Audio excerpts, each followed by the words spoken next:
Muito bom dia a você que está chegando agora na segunda hora do Jornal da CBN, edição desta quarta-feira, 9 de novembro de 2016.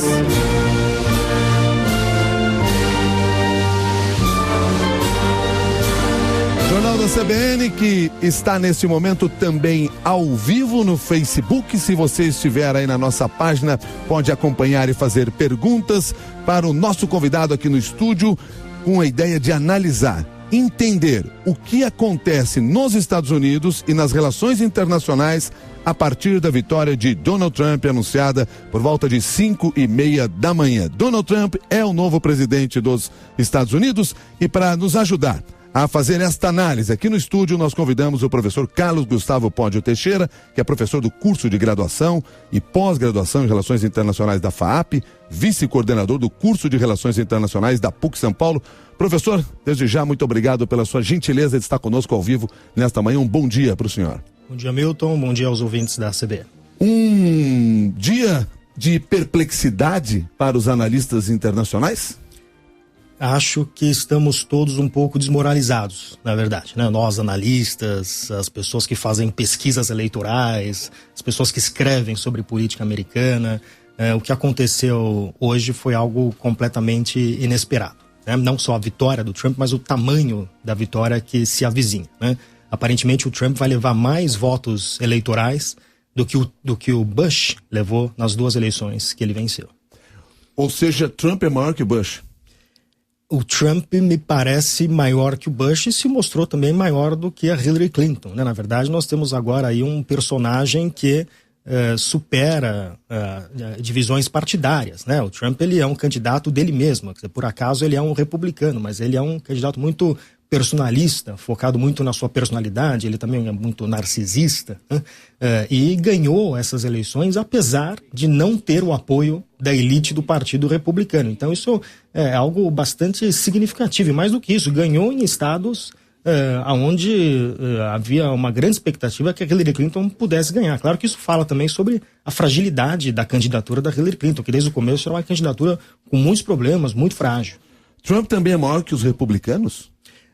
Provou-se ser maior do que os republicanos, certamente, né? Se a gente examinar algumas das vitórias em alguns estados que o Trump teve, há muito tempo os republicanos não ganhavam alguns dos estados que o Trump levou, né? E as pessoas que votaram no Trump, é claro que há um grupo de apoiadores do Partido Republicano, e acho que isso é uma das questões que explica a vitória dele agora. Me parece que esses apoiadores que estavam meio dispersos, estavam meio desconfiados do Donald Trump, ao final das eleições acabaram se reunindo em torno dele e foram de fato votar no Trump. Mas o apelo do Trump, ele passa o Partido Republicano. Na verdade, ele é um apelo feito direto, digamos assim, às massas, ao estilo dos populistas da América Latina que nós conhecemos bem. Se a análise feita antes das eleições, ela acaba frustrada ou errada, como o senhor mesmo disse aqui, desmoralizada, a análise depois da eleição não me parece ser tão mais simples assim. Porque como explicar esta vitória? Quais são os pontos principais, mais importantes que levaram a esta situação? Nós, de forma nenhuma, é simples explicar. Na verdade, eu costumo dizer que nós, analistas, vamos ter que voltar aos bancos, aos livros e estudar um pouco mais para tentar compreender, afinal de contas, o que aconteceu. Há alguns indícios, né? Eu acho que o Trump, ele é resultado, talvez, de um processo que é um pouco maior do que ele, que é primeiramente, uma das questões, um dos aspectos que me parece importante é uma crescente polarização na sociedade norte-americana. Polarização essa que já vinha no início, desde meados dos anos 2000, já se verificava uma certa polarização, ou seja, os partidos eles se afastando mais do centro e os eleitores também, de alguma forma, se afastando mais do centro. Então, esse processo de polarização, de alguma forma, ajudou a ascensão do Donald Trump. Não devemos esquecer que a nomeação da Hillary Clinton nas primárias obscureceu um pouco algumas dificuldades dentro do Partido Democrata, né? A Hillary Clinton teve muitas dificuldades em conseguir a sua nomeação com um candidato que também era um candidato fora daquilo que se chama do establishment político, que era o Bernie Sanders, né? Ela teve grandíssimas dificuldades, precisou de muito apoio da elite do Partido Democrata para ser eleita, até o WikiLeaks vazou algumas alguns documentos que comprovavam que eles agiram em favor da Hillary Clinton, mas isso já demonstra que também no Partido Democrata esse processo de polarização está presente. É bom a gente lembrar também que o Trump, que é um candidato inédito na história dos Estados Unidos, um candidato que nunca teve nenhum tipo de experiência política, nunca foi deputado, senador, governador, nada, né? Isso é absolutamente inédito. Talvez algum caso semelhante seja o Eisenhower na década de 50, mas o Eisenhower ele foi comandante das Forças Armadas americanas. O Donald Trump não tem a menor experiência diretamente com política, a não ser convivendo com os políticos e doando dinheiro para os políticos. Então, ele é alguém que se apresentou como um candidato de fora de Washington, alguém de fora do sistema. Não podemos esquecer que a própria eleição do Barack Obama também é uma eleição que já vem um pouco nesse discurso de fora do sistema. O Barack Obama, nas eleições, se apresentou como um candidato de fora, de Washington, alguém que viria para mudar a forma que as coisas funcionavam em Washington, né? Já também na eleição do Barack Obama, já ficava claro também a fragilidade da Hillary Clinton. A Hillary Clinton era a favorita para vencer as primárias do Partido Democrata contra o Barack Obama, que era um senador praticamente desconhecido, que na verdade nem se sabe se ele estava levando muito a sério a candidatura dele naquele momento. Talvez ele estivesse explorando uma futura candidatura. E acabou sendo nomeado e ultrapassando a Hillary Clinton, já demonstrando aí as fragilidades da candidatura dela. Acho que essas eleições é um pouco sobre esse fenômeno Trump, a ascensão do fenômeno Trump, mas é também sobre as fragilidades da Hillary Clinton e do Partido Democrata em se organizar. Donald Trump, que por volta de 6 horas da manhã, 10 para 6 da manhã, começou o seu discurso da vitória, falou aos americanos, mandou recados para diferentes frentes, e eu queria aproveitar aqui para trazer a você que está nos acompanhando ao vivo no Jornal da CBN um trecho desta fala. Now it's time for America to bind the wounds of division. Have to get together. To all Republicans and Democrats and independents across this nation, I say it is time for us to come together as one united people. Chamando a atenção para a união de todos os americanos, fazendo uma palavra também de aproximação a Hillary Clinton, dizendo que os americanos têm que agradecer pela campanha que ela fez. É um novo Trump que começa a ser construído, professor Poggio? É, de fato, um discurso bastante conciliador, bastante simpático em relação a Hillary Clinton e que, nesse momento, mostra o novo Trump. Amanhã, ou daqui a algumas horas, não sabemos se vai voltar o velho Trump, né? O discurso dele foi um discurso até um pouco ingênuo, no sentido que é um pouco característica do discurso, da narrativa do Trump, que ele é um sujeito que fala em um linguajar muito simples, né? Alguns linguistas que analisaram o discurso dele chegaram à conclusão que ele fala num linguajar de uma criança de 9, 10 anos, né? Então é um linguajar muito simples, sem muitas coisas específicas, e nesse discurso ele dizia, nós vamos nos dar bem com todos os países, it's gonna be great, quer dizer, tudo sem oferecer grandes específicos no velho estilo Trump, nesse sentido, né? Mas ele vai ter que ser conciliador. Porque se ele não for conciliador, o país está dividido, o país está rachado. Se ele mantivesse o mesmo discurso que ele teve durante a campanha com a Hillary Clinton, seria um desastre para a presidência dele. Então ele não tem alternativa, se ele quer ter alguma chance de ter um governo razoavelmente dentro da normalidade, se é que isso é possível a essa altura do campeonato, a não ser oferecer um discurso conciliatório. Agora, a grande questão é quanto tempo que vai durar esse discurso conciliatório do Trump, tendo em vista as rusgas que ficaram da campanha, que não foram poucas. Nós estamos aqui no estúdio do Jornal da CBN, ao vivo, com o professor Carlos Gustavo Poggio Teixeira, que está nos ajudando a entender um pouco mais agora como fica o mundo, como ficam os Estados Unidos a partir da vitória de Donald Trump, e com várias participações dos nossos ouvintes já através do Facebook, já que estamos ao vivo também no Facebook. E das perguntas que nos chegam, o Felipe Lourenço Mendes quer saber o seguinte: no entender dele, está havendo uma ascensão global dos partidos de direita, ele até põe de ultradireita, devido ao que isso está acontecendo? Concordo que há um fenômeno global, né? Acho que mais do que a questão recorte direita-esquerda, acho que o que está acontecendo é uma ascensão de um novo tipo de populismo. Esse populismo se manifesta tanto à direita quanto à esquerda. Parece que a direita tem sido mais competente em articular esse sentimento populista, né? Então, isso é um fenômeno global.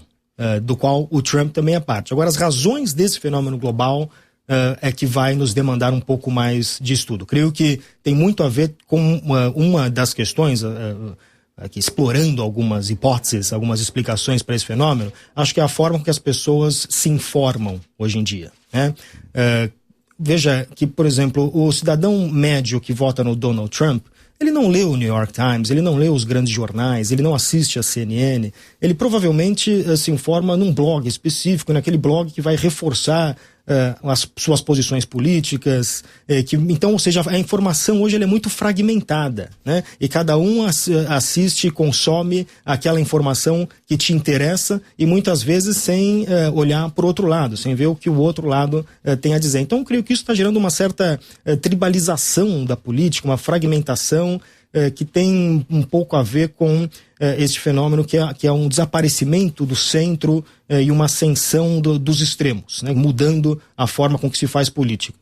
Me parece que a direita no mundo, se é que a gente ainda pode usar esses termos direita e esquerda, com todas essas transformações políticas que a gente vê acontecendo, se é que faz sentido ainda esses termos, me parece que aquilo que se identifica como a direita no mundo tem sido mais hábil neste momento em articular esse momento que me parece que acho que o populismo, o conceito de populismo me parece definir melhor isso que está acontecendo, é um novo tipo de populismo. Pois inclusive já que o senhor falou aqui sobre essa questão de globalização, e nós vamos lembrar a campanha eleitoral que nós tivemos no Brasil também, agora a eleição municipal, com vários políticos ascendendo com a ideia do não político, e o Fernando Cruz Ferreira, que está no Facebook também nos acompanhando ao vivo, pergunta se há uma rejeição a políticos globalizada. Isso é um movimento que existe nesse momento no mundo? Acho que há por uma série de razões também que não nos cabe explorar agora, uma certa insatisfação com a política, né? Quer dizer, novamente, volta a essa questão desses debates muito polarizados. As pessoas estão cansadas, né? Qualquer um que acompanha o Facebook, que vê discussões políticas, essa pessoa, se é que ela participou de alguma outra discussão no começo, hoje em dia ela provavelmente está estafada, está cansada de ver as pessoas se tratando de forma tão pouco civil na discussão política. O discurso do Trump é um discurso que vai nesse sentido, de pouca civilidade política, né? Então essa falta de civilidade política, creio que tem levado a um acirramento dessas disputas. O que nós podemos esperar das relações, por exemplo, para o Brasil? Que tipo de impacto tem no Brasil? E esse é um resumo de várias das perguntas que nos chegam aqui, de brasileiros preocupados nesse momento, tanto na relação com os Estados Unidos, como a questão dos imigrantes brasileiros que lá vivem. Pode haver alguma mudança nesse sentido? Acho que a questão principal no que se refere ao Brasil, primeiro é importante lembrar que o Brasil, isso vários analistas já apontaram, o Brasil não é prioridade na agenda política dos Estados Unidos, né? O Brasil mal apareceu na campanha dos candidatos. Na Hillary Clinton, se você for olhar, for ver o programa dela, mal o Brasil aparece com uma outra citação. Se eu não me engano, quando a Hillary Clinton falava de Brasil, era para dizer dos investimentos do Trump no Brasil. O Trump, quando falava da Hillary Clinton, era para dizer de uma palestra que a Hillary Clinton deu para um banco brasileiro. Ou seja, não havia nenhuma articulação em torno da relação com o Brasil. E nunca teve, né? Nunca teve. Já há momentos de aproximação e afastamento, há uma certa estabilidade na relação do Brasil com os Estados Unidos, historicamente, com alguns desvios, nada que se compara a outros países, mas o impacto principal, me parece, com a eleição do Trump é o que pode gerar a eleição dele do ponto de vista da economia global, e aí sim o Brasil seria afetado, né? Imediatamente o que a gente está testemunhando é queda nas bolsas, talvez o dólar suba, então certamente tem um impacto do ponto de vista macroeconômico que é imediato, no curto prazo. A depender de se o Trump vai ou não seguir a retórica, quer dizer, o Trump ele tem uma retórica muito protecionista, né? E o protecionismo tende a diminuir o crescimento global. Então, se os Estados Unidos passam a colocar tarifas para produtos chineses e a China vai retalhar com tarifas para produtos americanos, e os Estados Unidos acabam com o NAFTA, como diz o Trump, saem dos acordos comerciais, isso gera uma guerra tarifária, gera uma volta ao protecionismo. Nós vimos já isso acontecer nos anos 30, por exemplo, e os Estados não foram dos melhores, né? Mas, então, creio que nesse sentido, em termos do impacto global da eleição do Trump, o Brasil pode sim ser afetado e pode dificultar um processo de recuperação da economia brasileira que vai aí para o seu segundo ano de recessão, né? Professor Carlos Gustavo, quero agradecer a sua gentileza de estar conosco logo cedo aqui ao vivo no Jornal da CBN, conversando com os ouvintes também através do Facebook. Você que está indo agora trabalhar com esta informação de que Donald Trump é o novo presidente dos Estados Unidos e o professor nos ajudando a enxergar melhor tudo isso. Muito obrigado pela sua gentileza, até uma nova oportunidade. Bom prazer, bom dia. Muito obrigado, professor Carlos Gustavo Poggio Teixeira, que é professor do curso de graduação e pós-graduação em Relações Internacionais da FAAP, vice-coordenador do curso de Relações Internacionais da PUC São Paulo, esteve conosco aqui ao vivo no Jornal da CBN. Você tem agora notícias da sua cidade e, na sequência, outras informações.